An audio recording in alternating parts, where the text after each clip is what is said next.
ప్రపంచ ప్రఖ్యాతిగాంచిన హలేబీడు టెంపుల్ కి మనం ఇప్పుడు వెళ్తున్నాం. ఇది కర్ణాటక రాష్ట్రంలోని హసన్ జిల్లాలో ఉంటుంది. ప్రపంచంలో ఇటువంటి ఆలయాలు 2 మాత్రమే ఉన్నాయి. ఈ 2 కూడా కర్ణాటకలోనే ఉన్నాయి. ఒకటి ఈ హలేబీడులో ఉంటుంది, మరొకటి బేలూరులో ఉంటుంది. ఈ దేవాలయం ప్రత్యేకత ఏమిటంటే ఎవరైనా దేవుని దర్శనం కొరకు ఆలయానికి వెళ్తారు, కానీ ఇక్కడ దేవుని కంటే ఆలయ శిల్ప సౌందర్యం చూడడానికే వెళ్తారు. ఒక్కసారి ఈ ఆలయ శిల్పాలను చూడండి. ఇక్కడ మరియు బేలూరులో తప్ప ఇటువంటి శిల్ప సౌందర్యం ఎక్కడా కూడా మీరు చూసి ఉండరు.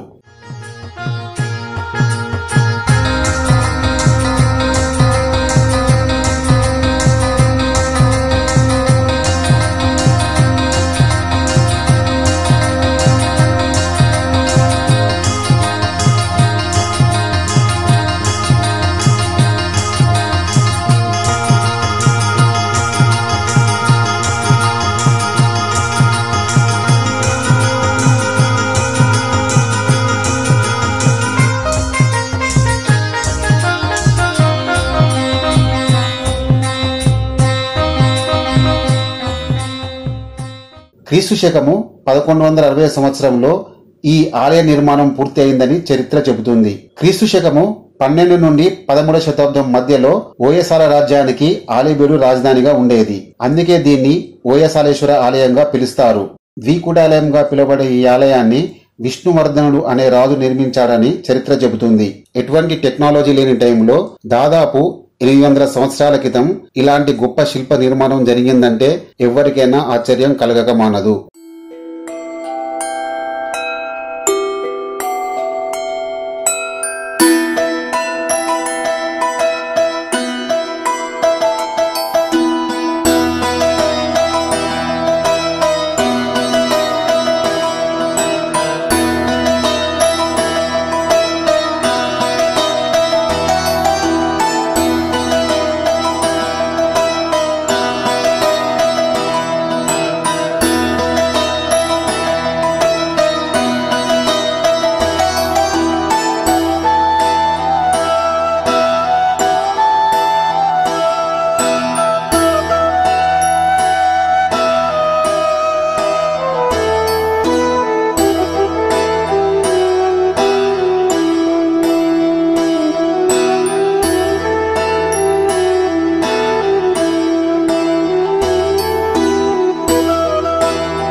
ఒక రాతిని ఎన్ని విధాలుగా మలిచారో ఈ అద్భుత శిల్పాలను చూస్తే తెలిసిపోతుంది. ఢిల్లీ సుల్తాన్ల కాలంలో మాలిక్ కాఫర్ ఆధ్వర్యంలో ఈ ఆలయాన్ని ధ్వంసం చేయడం కూడా జరిగింది. అయినా కూడా ఈ ఆలయం ఇప్పటికి కూడా శిల్ప సౌందర్యంతో ఎందరో పర్యాటకుల్ని ఇక్కడికి రప్పించుకుంటున్నది. ఇంతటి గొప్ప ఆలయం మన ఇండియాలోనే ఉండటం మన అదృష్టమనే చెప్పుకోవచ్చు.